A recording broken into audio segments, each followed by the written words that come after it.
After all this, you still... I still want that gas, yes. And you had better deliver. Welcome back to the Greenhouse, dear listeners. I'm here with a very special guest. You know her from Not Safe For Wonks, the Gay Space Communism cast, and of course, her banger tweet, Waluigi is the version of Luigi that fucks. You know, it's really important to get that out there because not enough people are aware. That's right. It's Rachel Kahn. Hello, it's me. I'm Rachel Kahn. I am, in fact, I'm going to say Q-list internet celebrity. And mostly I'm just happy to be here. Well, at the Greenhouse, you know, I've really been embraced by a lot of the folks on the Q list. So you were definitely one of the first people to like follow me back when I was still like floundering, along with like Cool Zone. So yeah, I love Cool Zone. They're so cool. Yeah, and in fact, they were like, when they found out I was getting onto Not Safe For Wonks for recording with Brandyn, they were actually like really excited that I got that far. So that's a milestone in my podcasting career.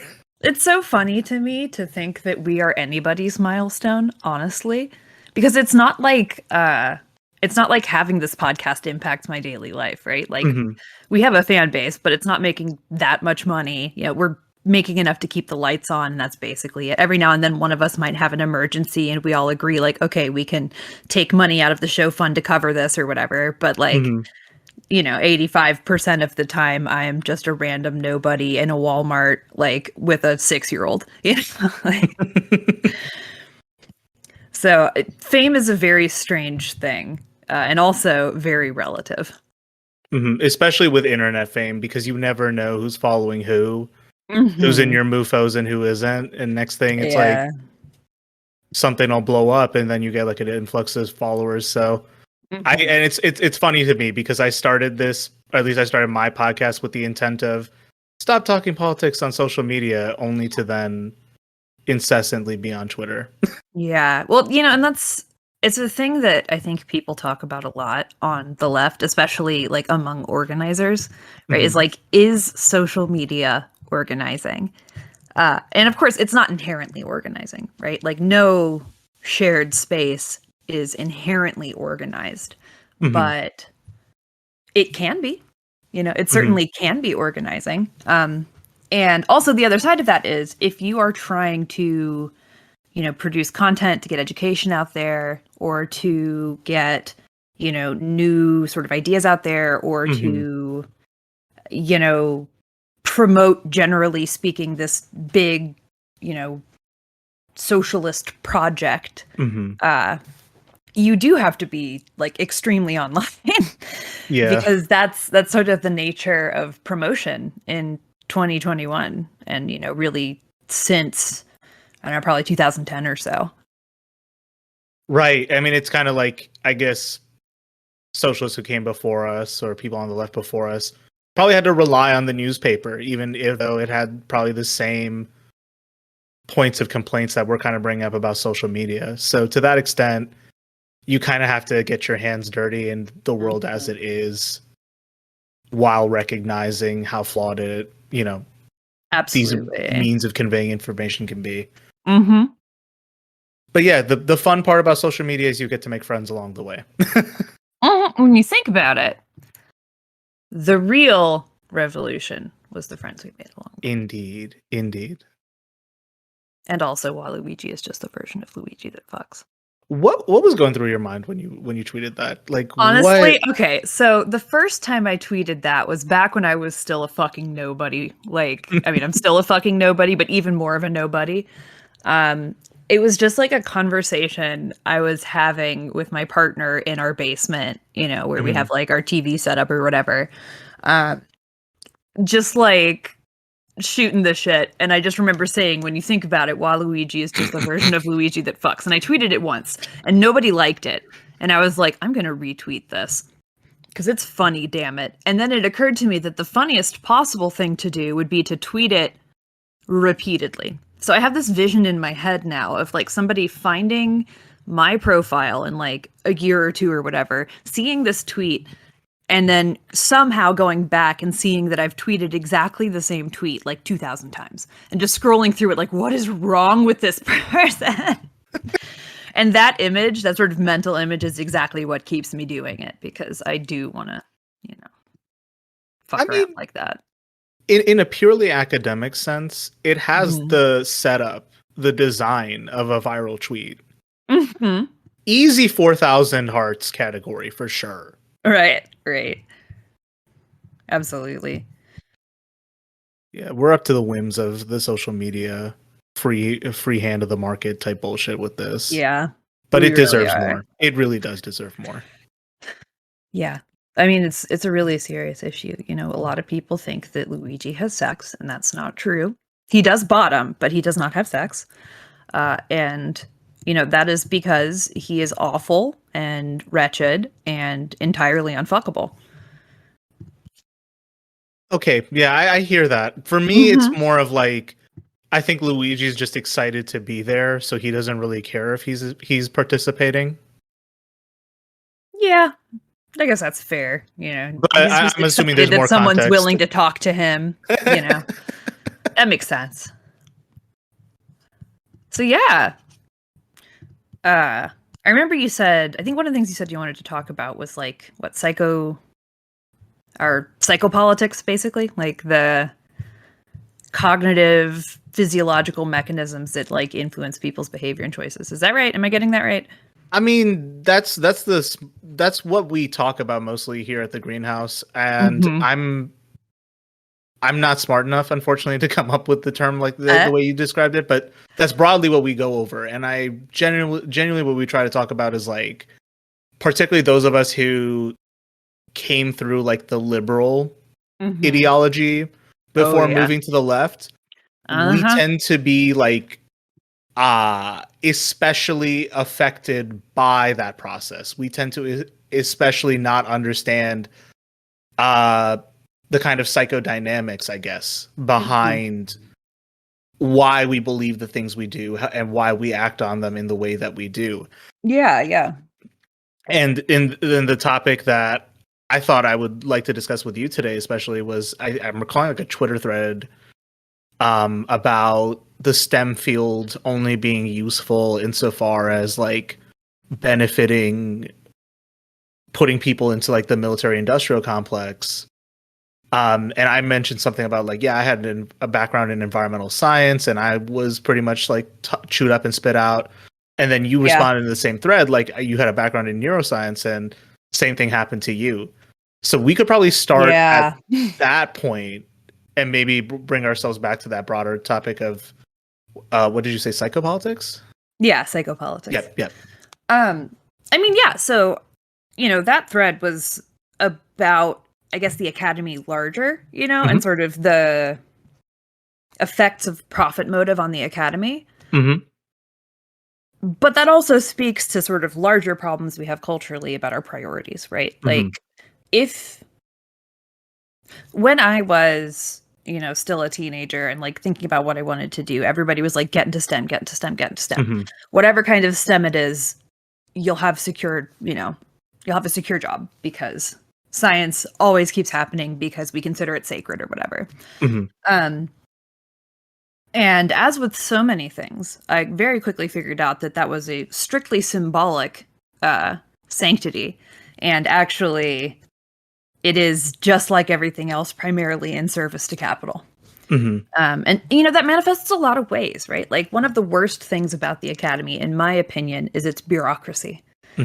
And people who pay attention to the things that I say already will know how much I just broadly hate bureaucracy and hierarchy in the form of bureaucracy. But in the academy, it is particularly toxic because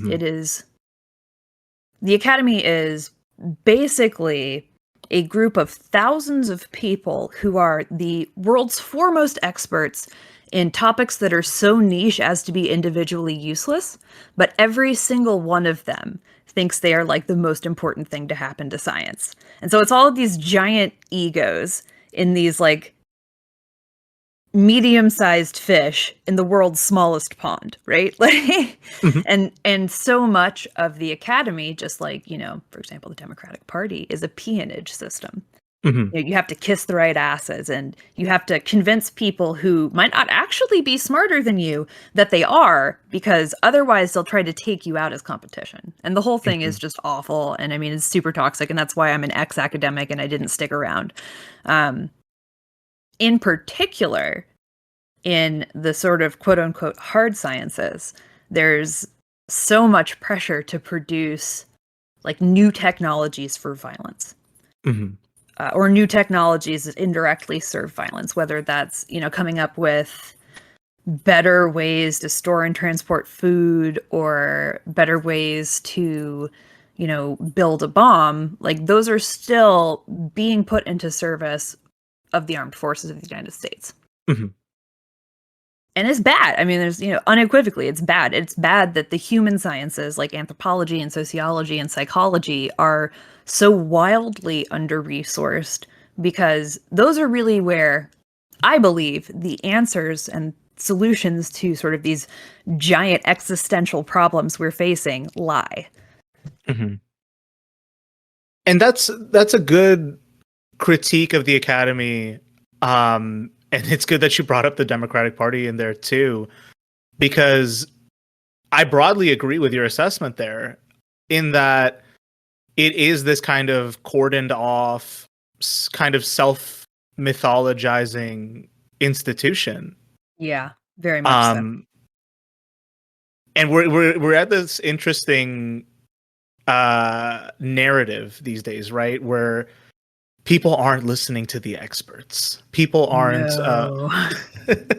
They sure aren't.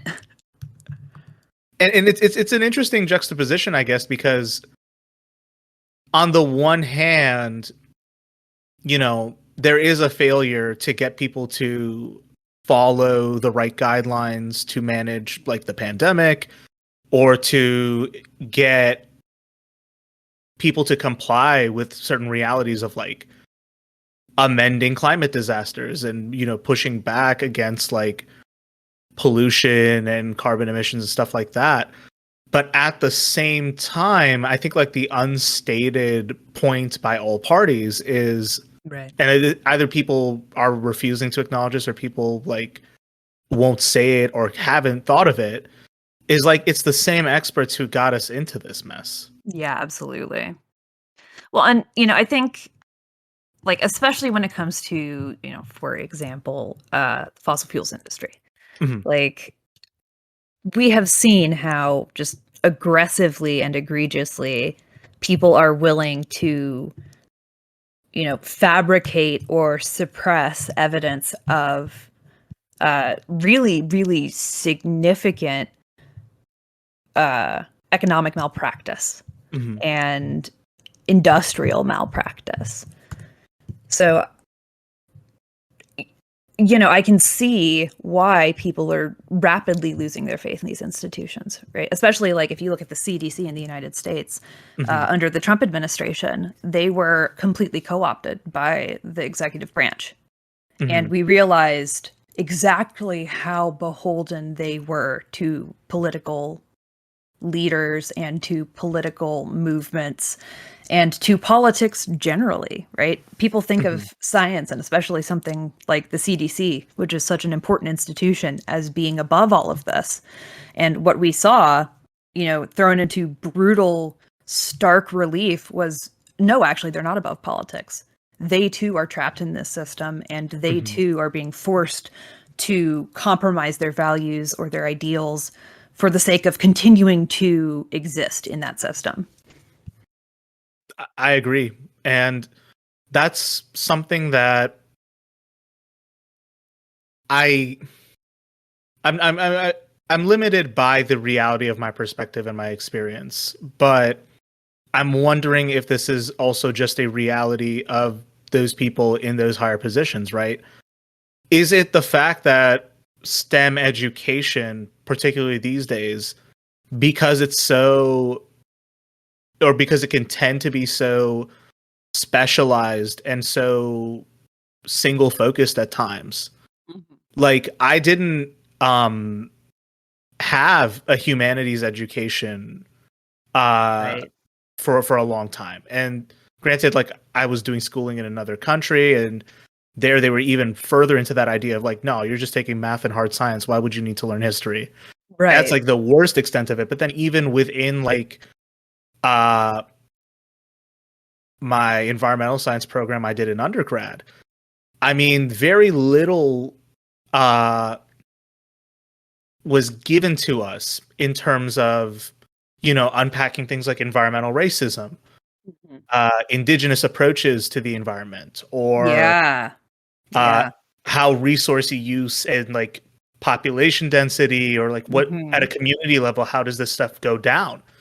And that um, the lack of that kind of pedagogy is insanely limiting to someone who comes in with these lofty ideas of, well, if I become an expert, I can fix this.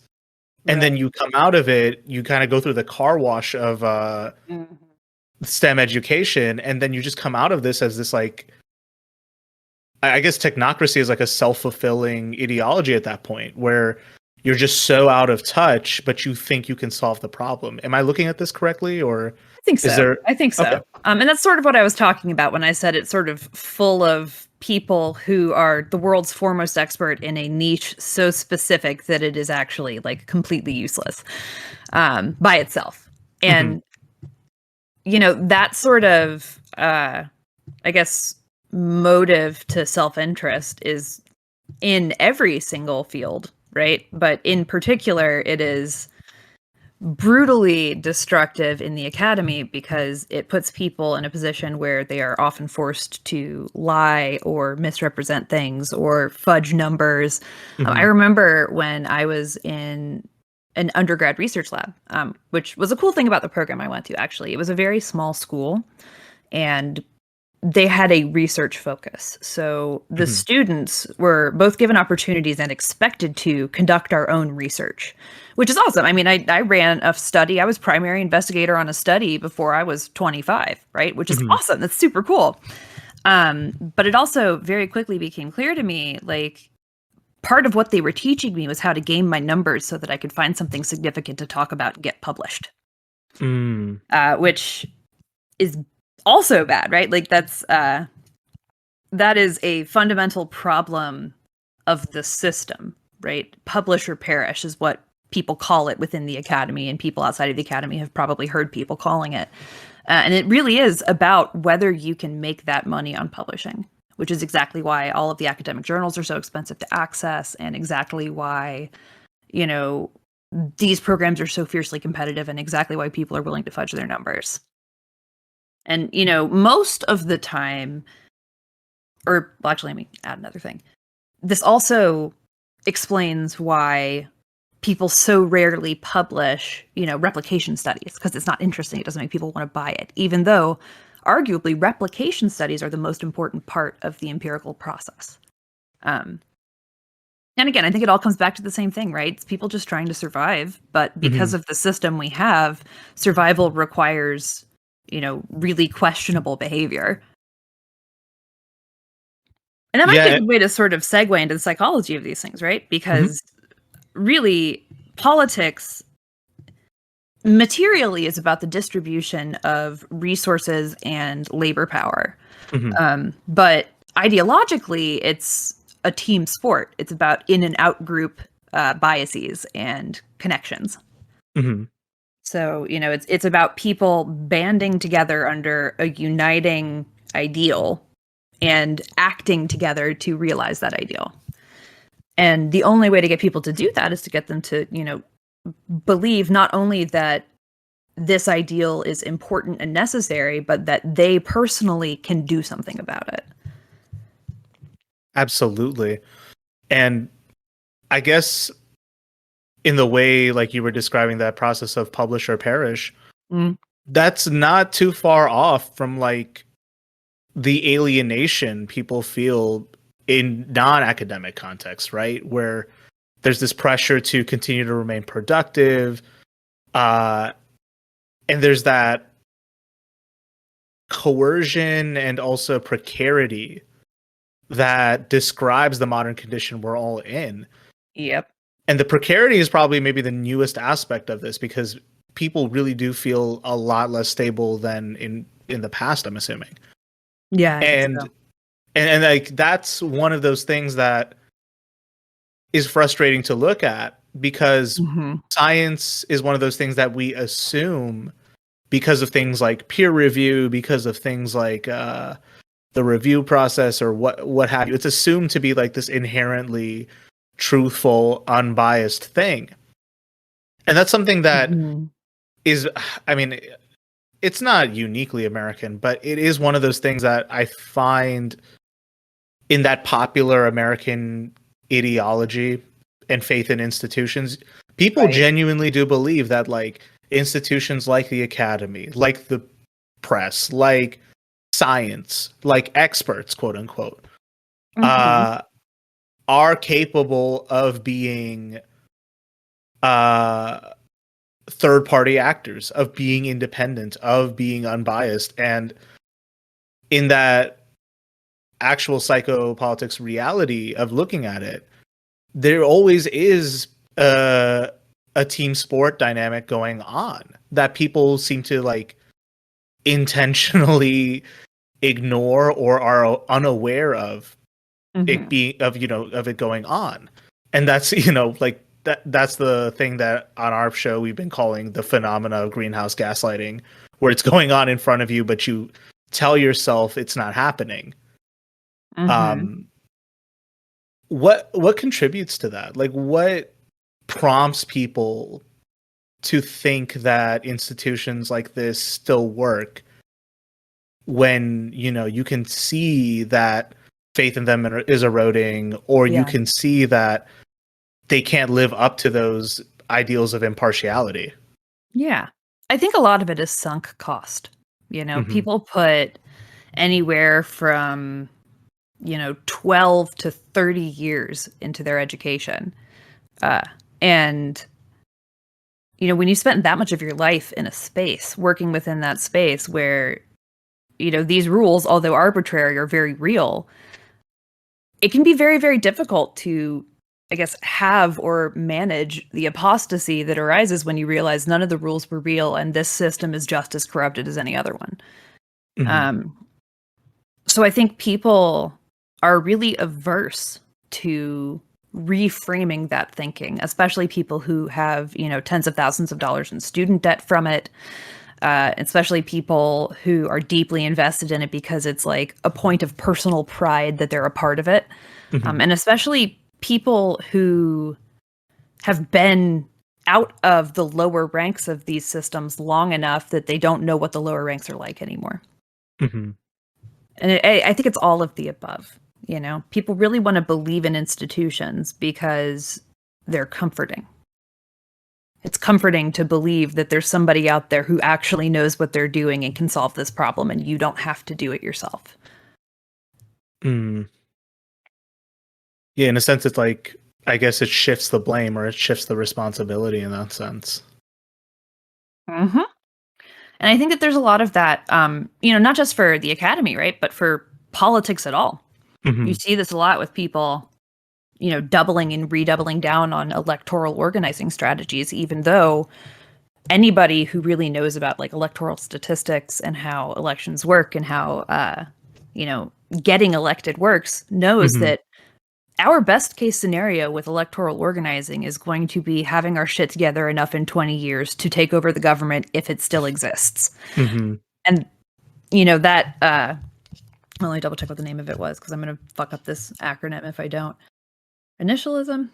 Whatever.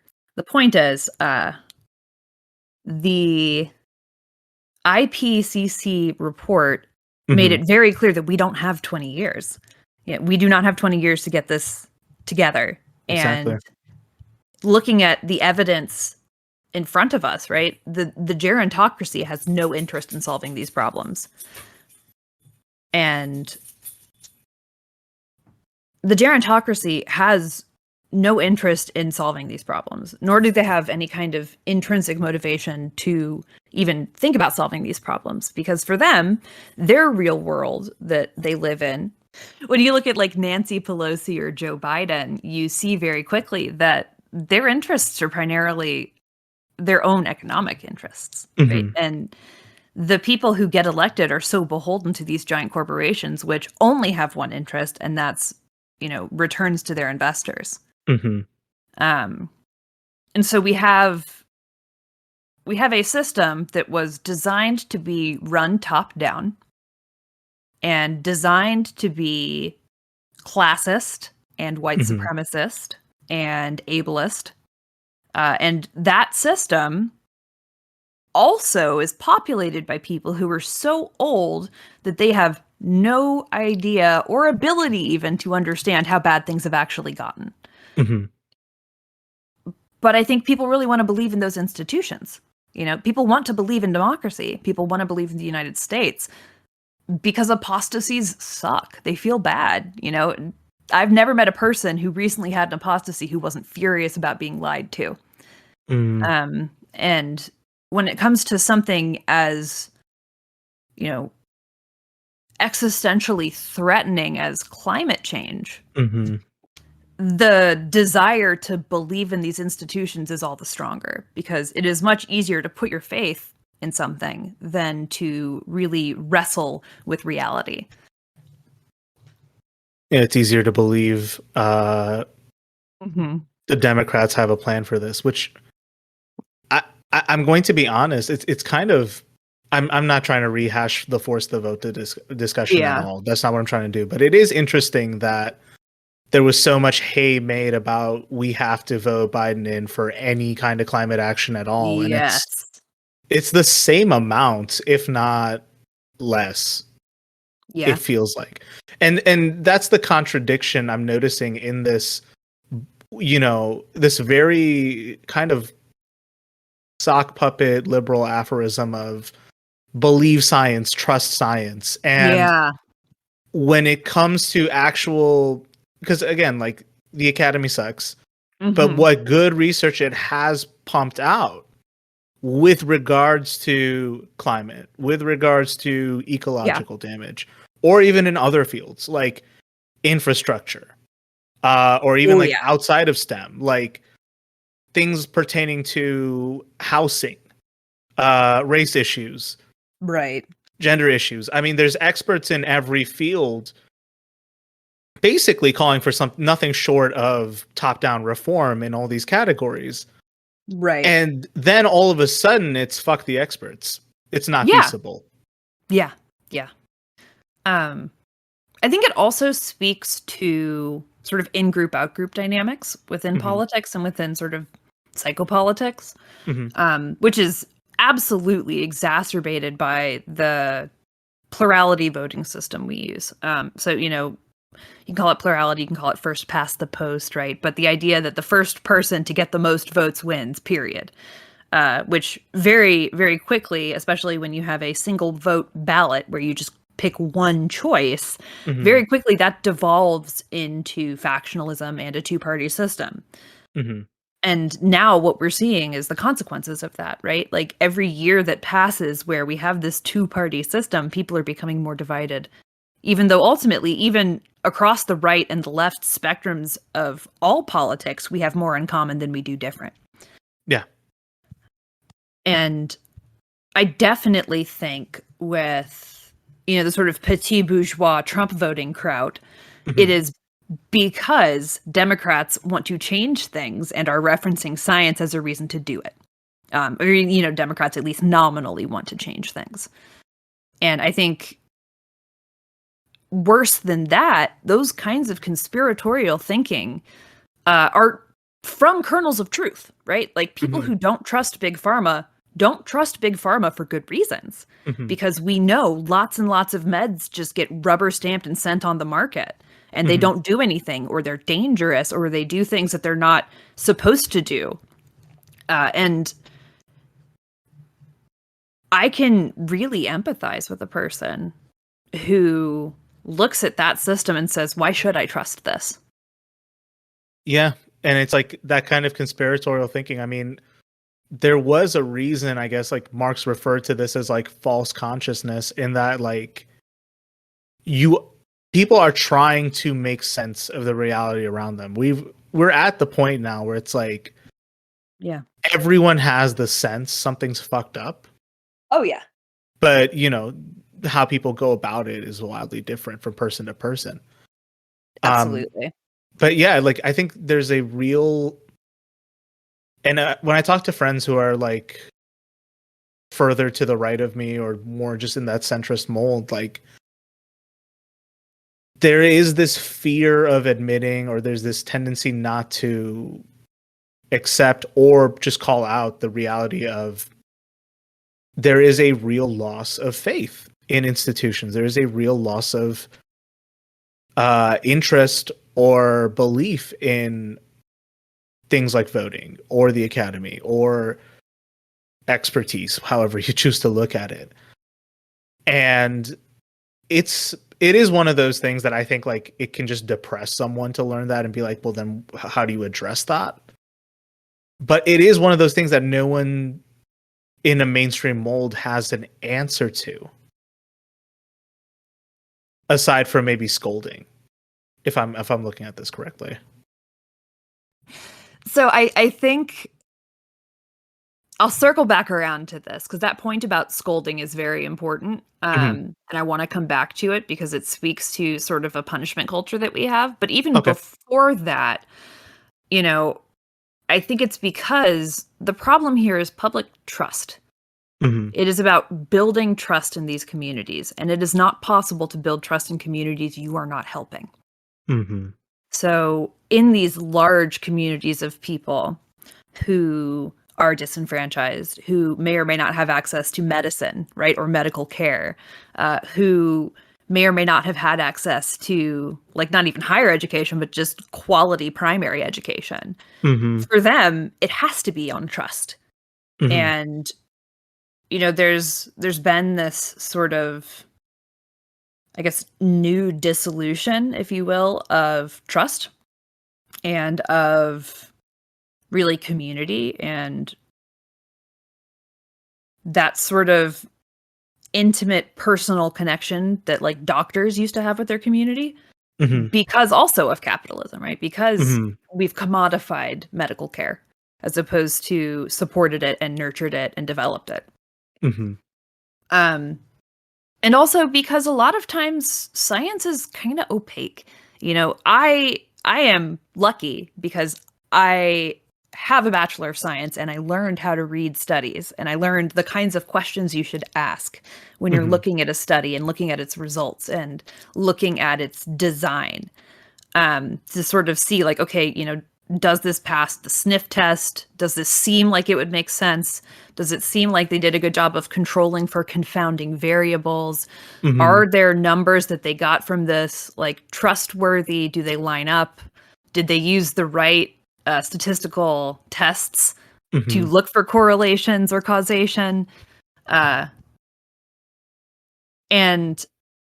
if you don't have that, it's just a bunch of jargon, and it's meaningless. So we have this system where people don't have, and it's also very expensive to get access to those articles because it's like $30 an article when you talk about like publications, and most people don't know that you can just email the people who wrote it and get a free copy either.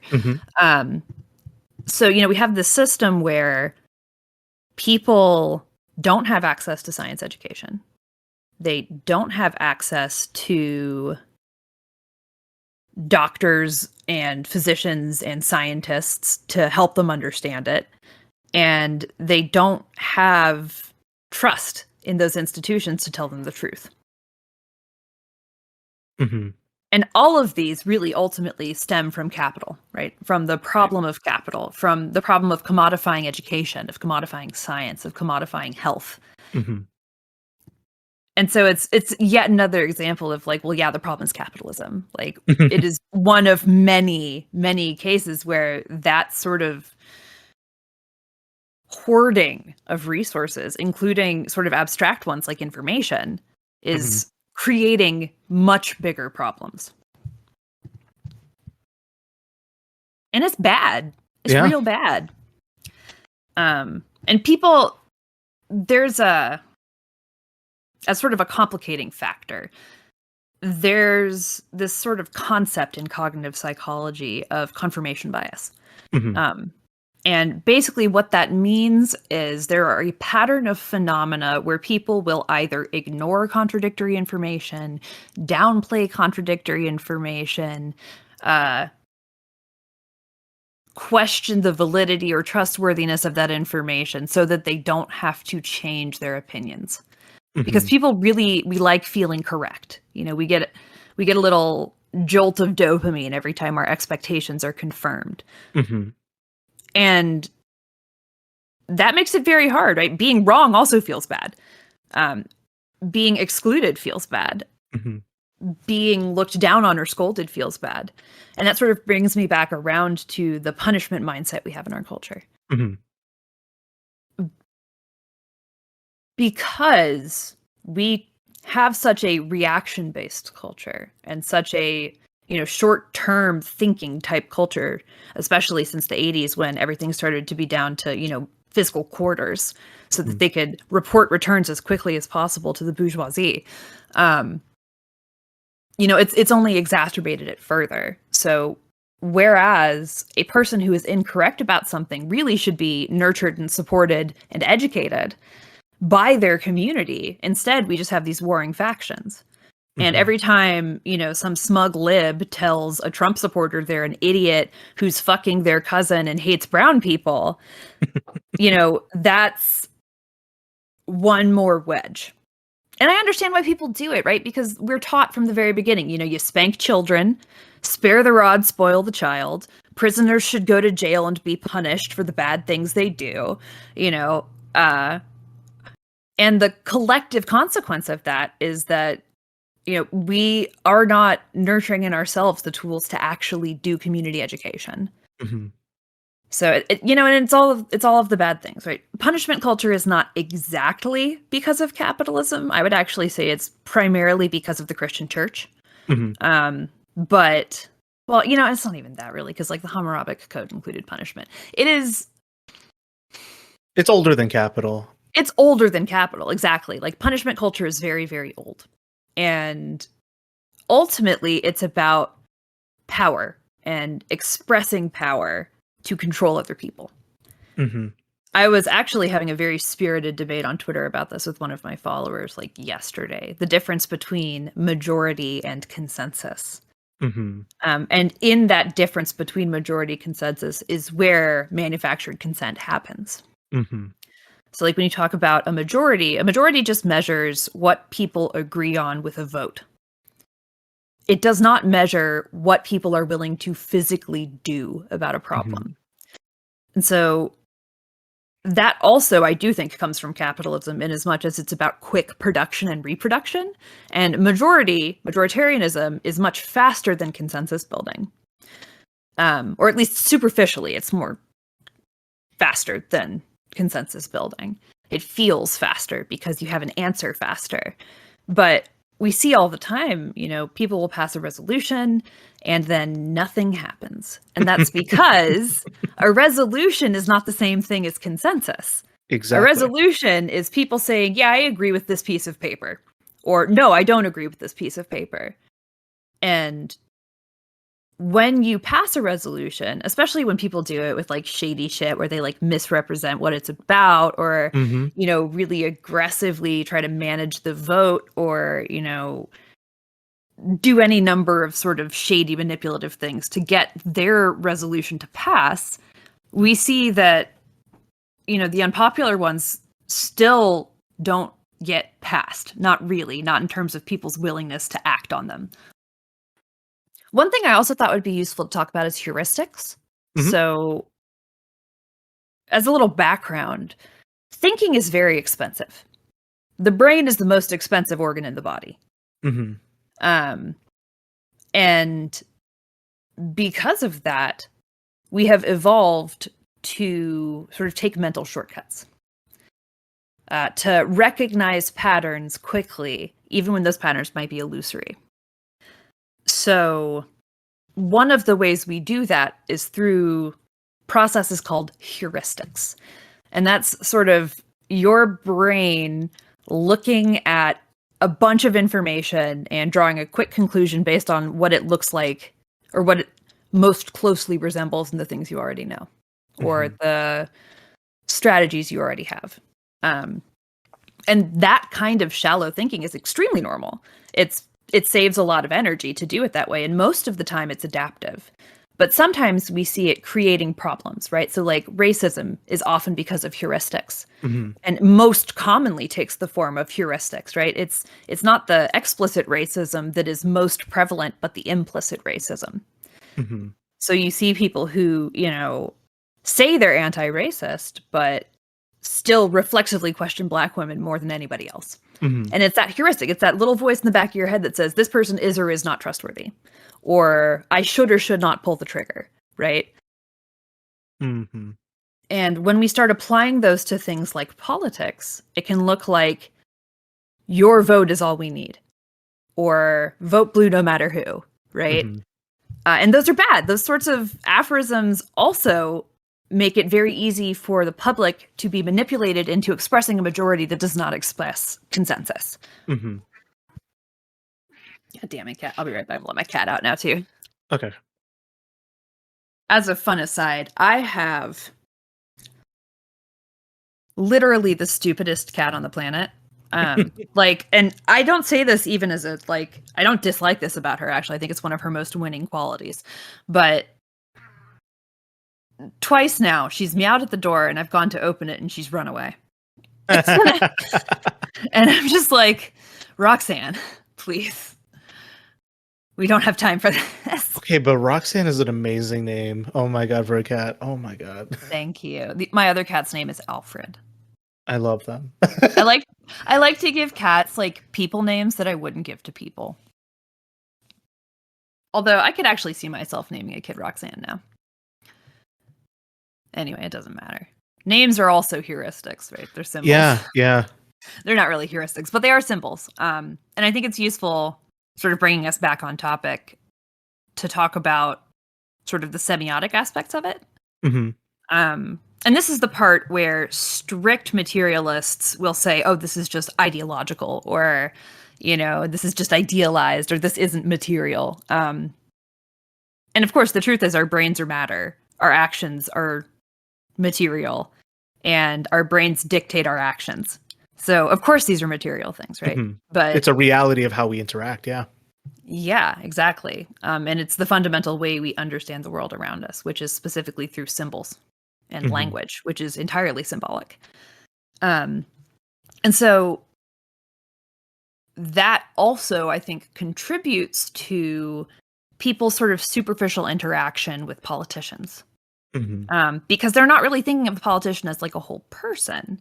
They're thinking of the politician as a symbol of their beliefs, or as a symbol of their allegiance to a party, but not really as a person.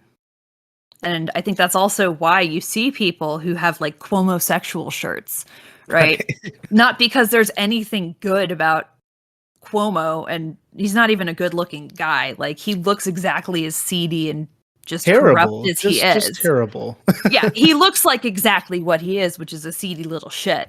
And in spite of that, because they were sort of shown this very narrow image of him during the initial lockdowns, that was their sort of total understanding of him. And then that symbol of him became something they internalized as part of their own moral and ethical values. And then when people started saying hey, I think this guy's actually bad news, they took it as an insult to themselves. Because it's not just about whether this person is bad news. It's about whether I have bad judgment. It's about whether I am bad myself by association. And of course, the single thing people are most resistant to is admitting that they are wrong, and wrong in a way that is hurting people. Yeah, and getting people to admit to a fault in any context has probably been the thing you can't get anyone to do. And I also just have to shout you out for very accurately summing up this year's DSA convention. I think that was like 5 minutes ago, but you're just describing it. I'm like, I know this is to a broader point, but that's exactly what happened this year's convention. Which one? When you were talking about the resolutions and how they can be presented in a certain way, but they won't get people to act on them. Yeah. We see a lot of that in DSA and other sort of democratic centralist type organizations. Because those organizations are run predominantly by like upper middle class white people. And upper middle class white people are the people for whom the system works, the most, aside from the bourgeoisie who aren't really in the system, but above the system itself. And so, I think in a lot of ways, because those people have not yet seen the way those processes break down and ultimately have, corrosive effects to organizations and movements, is because they don't have enough experience of realizing they were wrong. And they don't have enough experience watching things they fought hard for just get, buried by the people's veto. And also, I think a lot of it is because a lot of people in DSA are just young. They don't understand how time works because they don't have enough of it under their belts to really have a sense of how quickly it moves. And so to them, a project might seem like it should only take a month or two, when in reality it's a year-long project to make it happen, because you have to build consensus first. And there's no way getting around it, right? Like, the only way to get people to work is to get them to consent, or to like literally violently force them to, which is how capitalism works, right? Like, capitalism is very coercive. And unfortunately, when you structure an organization hierarchically, especially the way DSA has, where there's very central control and very sort of intentionally top-down directive-based organizing, you see very quickly how that breaks down. However, let it be known, I and the people on, my slate are actually releasing today, which, will probably be not today anymore by the time somebody hears this, but we're actually releasing like a 30-page policy document specifically detailing like these systems and what we want to change about them. And it's been funny because people will say, oh, I agree with every part of your platform except for the horizontal organizing part. I really think we need strong top-down leadership for these things to happen. And, in the broadest sense, I agree that projects need project managers. It is very important to know when you're working on a project who is responsible for what. Because when people don't have a clear role, this phenomenon called diffusion of responsibility sets in. So everybody is waiting for somebody else to solve it. And that is the tyranny of structurelessness, right? Is that space where nobody knows whether they're the one who's supposed to do the thing. So to me, what I see here is, we need to do a balance, right? We need to make sure that people can be in charge of projects, but not in charge of each other. And honestly, I don't know if we really have like good systems set in place or tested for that yet. Definitely not in this country. But it's going to have to be the reality of it. And I'm agreeing with your approach here. And you can also like get into the specifics of your platform if you want to. But at how atomized we've all become, and at how like, even though like we can argue about, DSA being a centralist organization, broadly speaking, each chapter is kind of left up to its own devices, even if there's like a directive coming from command. So it's kind of reached that point where it's like, yeah, you should like have a more horizontal approach, less of, and I guess this is my reasoning for it, and it's not well thought out, but my reasoning for it is just whatever gets the most amount of work done, because there's a lot of it to be done. And having it directed top down, it's not always efficient. It's not always sensitive to like the needs on the ground. You know what I mean? And especially like from community to community across America. Yeah, we can talk about how the suburbs all look the same, but like, there are like a lot of shared interests, of course, like across populations, but like issues from like Detroit to New Orleans to Atlanta, like, wouldn't you rather let the locals handle it rather than have them get a directive from the top that may not apply? Absolutely. And also, you know, and it's adjacent to what you're talking about. But I think it's relevant. The people who are in charge of most of these organizations are upper middle class white people. And I sincerely believe that to a lot of those people, they consider that kind of work beneath them. Because they've been trained to be managers. They've been trained to be in charge and direct other people within these sort of very rigid hierarchical structures that really encourage abuse of power. And in that, you know, they have sort of an internalized classism, right? Like, oh, if I'm out working on a community garden, or, oh, if I'm out like delivering food or, you know, feeding the homeless or helping people find housing after they've been evicted, I'm no longer doing the important work. And that's, you know, it's the same sort of like bias and lack of perspective that causes, you know, I think that's also how we end up seeing these sort of patterns where, you know, rich white people with fake email jobs call any sort of manual labor they figure they could probably do unskilled. And of course, there's no such thing as unskilled labor. Exactly. Right? Like every single labor is a skill. Every single thing you do is a skill. But these people in particular, because of classism, think that those kinds of work are invalid. And, you know, that speaks to a matter of their own lack of perspective more than anything else, I think. Yeah, I agree with that 100%.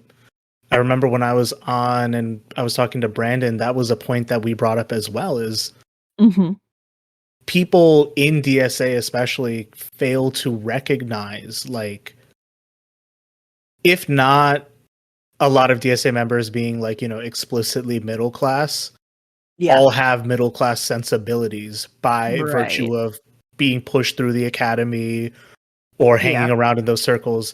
And that's where you can, you know, afford to have time to care about shit like Robert's rules. You know what I mean? Right. Well, and I mean, I think that itself is an expression of control, right? Like for many people, their idea of order is control.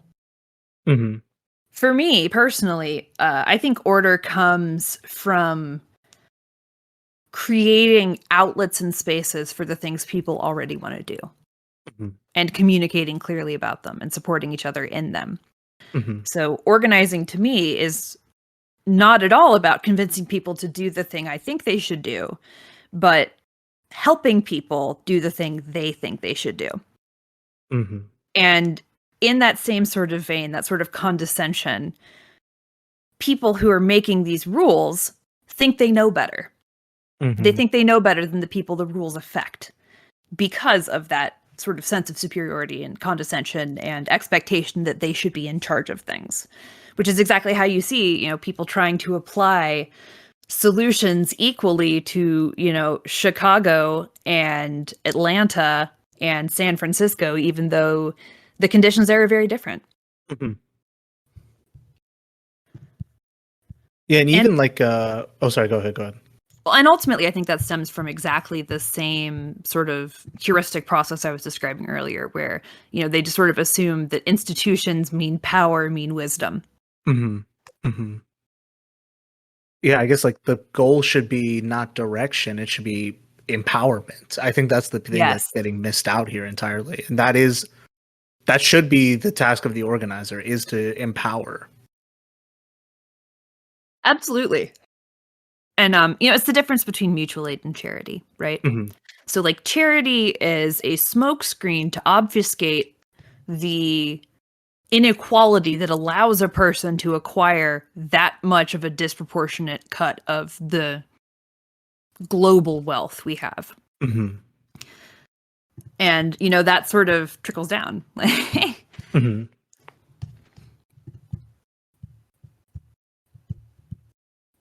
It's funny. The only thing that does trickle down in capitalism is suffering. Yeah, suffering, alienation, precarity, that's all that's been trickling down. Yeah.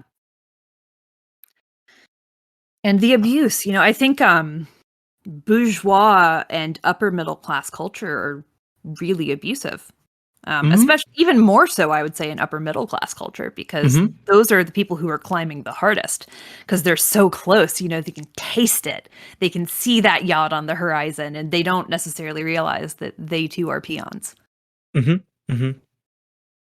The most loyal peons tend to come from there. Yeah, because they're the world's foremost expert in a specific molecule. And this is a point that I think I wanted to bring up earlier. I'm not sure how we can tie this back into the present, but there is like a real contempt for any kind of interdisciplinary approach. Yeah, there really is. And I mean, I think that's kind of the same sort of team sports bullshit we were talking about earlier. You know, people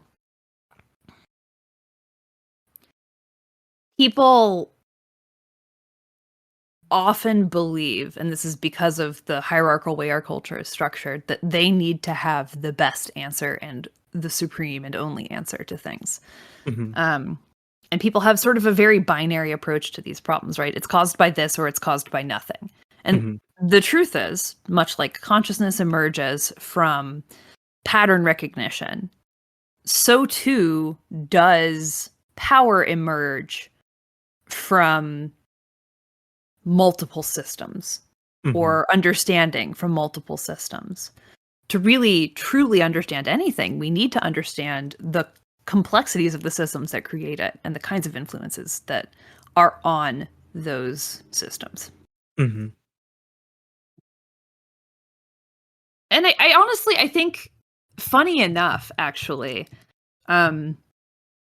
we know from studies of this that the best way to break through those kinds of biases or bigotries is to have people work on a project building something together. And it seems so, you know, simple that it should just already be done. But of course, it's never that easy, right? You have to build the consensus first. That being said, I mean, I don't think we have a better solution ahead of us than forming small groups that are of a size where you can create consensus and having those groups sort of function semi-autonomously in coordination with each other, rather than having these sort of giant, you know, big umbrella organizations that are striving to be in charge of the movement. We should really embrace the fact that consensus can only be built around, you know, maybe 50 people, and start building our systems out from there.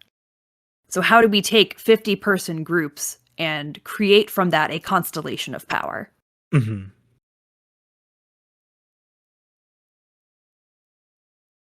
I mean, I have some ideas about this, right? Like, so talking specifically about Atlanta DSA, right now, the way we're structured is we have a 9-person steering committee in charge of 1,100 people.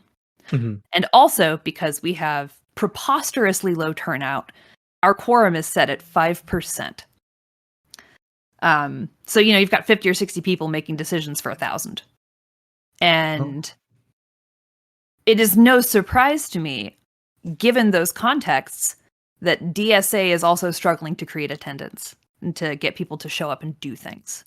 Because we are not reaching out to people to figure out what they want to be doing and to build consensus that way. So one of the things I really want to change is to replace the steering committee with a central committee. So the steering committee is supposed to be an administrative body. It's not supposed to be a decision-making body. However, they've restructured it such that it is a decision-making body in this chapter, and that's bad. So what I actually want to do to balance a couple of the problems this creates, especially in terms of like representation and ideological diversity and diversity in our projects, is to sort of restructure it such that we are taking representatives from all of the existing organizing bodies already in the chapter and bringing them together to coordinate with each other and make decisions about, what we're going to do this month, this quarter, this year. Mm-hmm. And one of the sort of advantages of that, right, is you can have people representing caucuses based on political identities, or branches based on physical location within the metro Atlanta area, or working groups based on projects they're already doing. And I believe bringing all of those groups together will create that sort of space for consensus building across multiple smaller groups. Mm-hmm. Especially if the people leading those smaller groups come into it knowing what their groups want and are willing to do. I endorse it. Well, thank you. Anybody who's interested in sort of seeing the full slate, you can go to you can go to mosaic.vote, and we have our entire 30-something page platform visible there, and you can just read through it. And there are some links in there to let us know what you think, if you like it or hate it or see ways it could be better. So please do. If you're listening to this and you're curious, please do, because we do want your input. Because ultimately this is a consensus building project. We want everybody to be satisfied. Absolutely. I'll make sure to plug the link in the description too. Yeah. Thank you. Yeah, I mean, you really run the gamut on a lot of what I've been feeling and what I've been trying to express, and you've actually been able to put it into more concrete language. So I really do appreciate you coming on. I think the plan you have for the Atlanta DSA platform is great. I really do wish you the best of luck with that. And also, I guess before we break off, we should maybe get into something that's a bit of a pet peeve that I wanted to hear your talks on.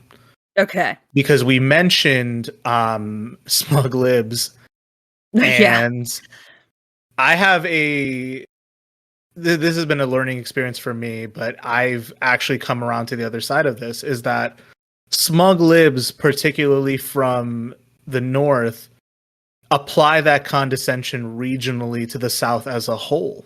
Oh yeah, absolutely. Despite it being, a very vulnerable and diverse area. So any choice words, any choice thoughts you have? Yeah, so anti-Southern sentiments are invariably classist. Because there is not really a difference in the amount of racism, for example, between the South and the North, or the amount of magical thinking between the South and the North. But what there is a big difference in is material resources. The South, relatively speaking, is poor. And it's filled with, a lot of marginalized groups who have no money, or very little money, and people who have no voice politically because of the way our systems are structured and things like voter suppression, right? And so people they blame it on the sort of intrinsic beliefs or cultures of the South because they still believe that democracy is real, or that American democracy is democratic. And I think it kind of comes from that place, right? It comes from not wanting to acknowledge their own racism, their own classism, their own sort of failed democracies in their local areas, and instead just trying to find a way to externalize that and make it somebody else's problem. And so it's much, much easier to just sort of blanket blame Southerners than it is to acknowledge that you're not doing the work of consensus building that you need to be doing. And I guess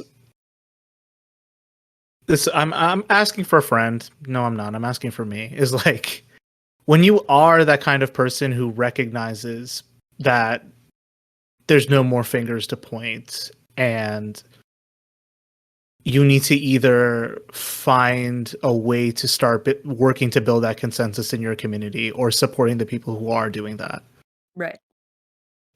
What's the way for someone like, well, I'm really just asking for myself at this point, but like in that position, where should someone start?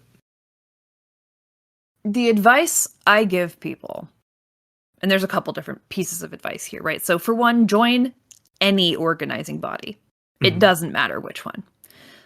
When you join people who are organizing, you will meet other organizers because the community of organizers is quite small. Build connections in that, build, resources in that, and then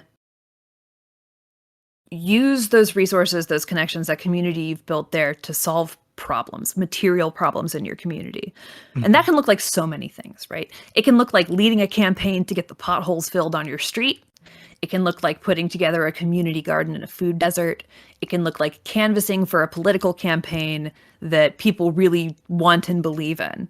But the key is to find something the community itself, in all of its ideological, racial, gender, class, religious, etc., diversity, wants to do, and start building there. Because it goes back to the thing I said earlier, right? The best way to get people to get over their biases and their bigotry is to build something together. Absolutely. And it builds the trust, And that's where I would start personally. For me, my organizing actually started in college. My very, very, very first thing I organized was bringing the philosophy club back from the dead. Oh, wow. And I did it. Yeah. And I did it by buying $5 Little Caesars pizzas for the meetings. And to me, that's like a perfect sort of microcosm of the organizing strategy I'm suggesting here, right? You give somebody something they want, in that case, pizza. And then they show up and participate because they want the pizza. But now, even though I've been out of college for, 10 years, that philosophy club is still going strong and still doing pizza at their meetings. That's solid. That's Yeah. And then, after that, I got involved in other things. I founded an org for queer poly people, and then ended up joining DSA ultimately. Which, I mean, I'm not going to bullshit everybody. DSA is a mess. Like join DSA, but it's a mess. Just be prepared. Yeah, it's a mess, especially if you are in Atlanta and you are a Black woman. Do not join DSA yet. I am doing my best to get it to be a place where Black people can be safe, but right now it's just not. I mean, look, you can be safe in Canvas. Hello, it's Brandon. Definitely surprise guest. Yeah, surprise guest. No, I've been here for a while listening to all y'all, and I've heard all of Rachel's great stories, and I've been lucky to even participate in some of a few. It's been real good. Yeah, man, listen. Our problems in terms of retaining people, and I think that part of it is there's a structural thing around working groups, and I also think that there's just not good anti-racist training and education in our leadership. Yeah. Well, and I think the best sort of anti-racist training is getting to know Black people. Yeah, and anybody that comes to the revolutionary organization with the least Black people in Atlanta, maybe should be interrogated a little bit. Yeah. I unfortunately, and part of this is our political development. We are literally growing, I think, as organizers and as people, and how we think of organizing, literally month to month, based on what strategies available and just what we know as people. And definitely my knowledge of what we need to be doing in DSA has elevated since the convention. I don't want to get into every single detail, but a lot of these people are trying to run campaigns and look good, and they're kind of forgetting the human that's involved. When you're talking about, some of these guys that are in DSA chapters are from out of town, and they're working Oh with yeah.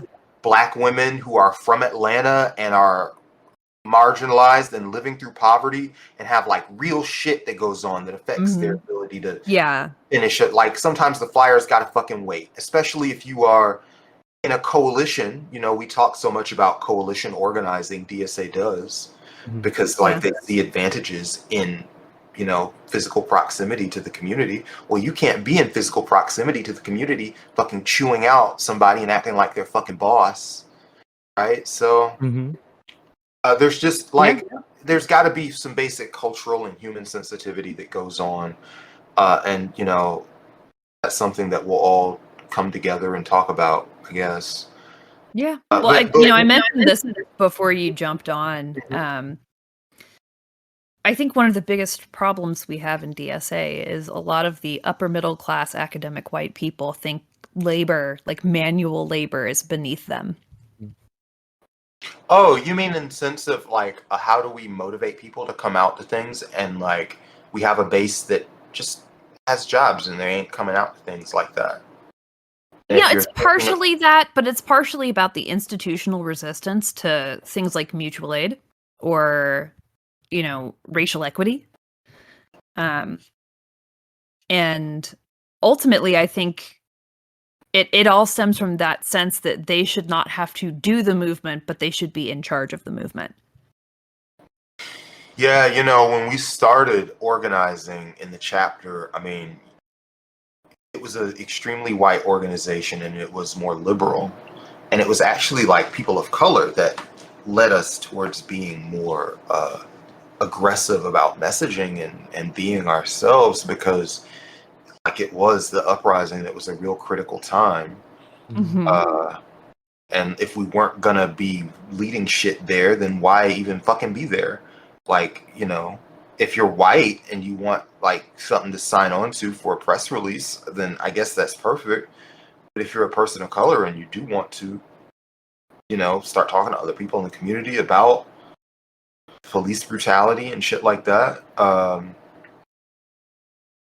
you going to do it? And so we worked really aggressively to start doing events and building coalitions and kind of becoming more assertive as an organization. And like, boy, assertion is fine, but like the assertion, the power that you're building is meant to be something that you share with other people. And if you've got a platform, you're using it to platform other people. And so, listen, I don't want to drag any specific people through the dirt, and we'll come up with some composite characters that we'll all make fun of here. But I'd like us, like this coming year, to fucking go back in that direction. Yeah, I agree. And also, I mean, we were also talking about this a little bit earlier. Like the purpose of our movement is not to rescue people, but to empower people to save themselves. That's always been, I mean, my theory of change. Because I'm not that smart. You're not that smart. Like I've talked to enough people that are in charge of shit to know nobody knows what the fuck they're doing. Yeah. Have you looked at any of our institutions? This is what we were talking about. We were talking about that at the top of the hour, in fact. Is there some institution out there that's a human institution that's not corrupt and going through problems and, you know, having exploitation? Name one. There's exactly one, and it's Not Safe Media Network. That's right. No, I mean, I do think, you know, you ask, like, what are these institutions? There are actually companies that are cooperatively structured that are very successful. It is possible to do this. It's possible to create these institutions that are horizontalist and community representative and, you know, actually materially useful. But you have to be able to sell it to people, too. You have to tell people, and this is sort of one of my core organizing philosophies, you have to tell people a story in which they can envision themselves as a hero. And you have to make people believe that they have the power to do heroic things. And yeah, I think that's just how you, I mean, that's how you sell self-actualization and self-empowerment. Not, you know, be part of a whatever, serve a power structure. Hopefully you're building your own skills so that you can take it to your own people and be more, and we don't want knowledge gaps between who's in charge and who's doing the work. Hopefully the work is the knowledge and vice versa. Yeah, absolutely. Well, and I think sort of the first most important step to that is really getting together and listening to every single person's, ideas about what needs to happen, and really speaking to the specific struggles individual people have in their life. Mm-hmm. And that definitely takes more time to listen to people. It takes time and humility, and not trying to be fucking in charge of people. Yeah. Anywhere in DSA and wherever you are, like, ask your local leaders to talk about this stuff, and don't try to take for granted what people's politics are just because they're working on a campaign with you.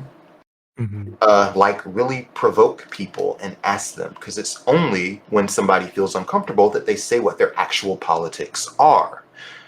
Well, Rachel, Brandon, thanks for coming through.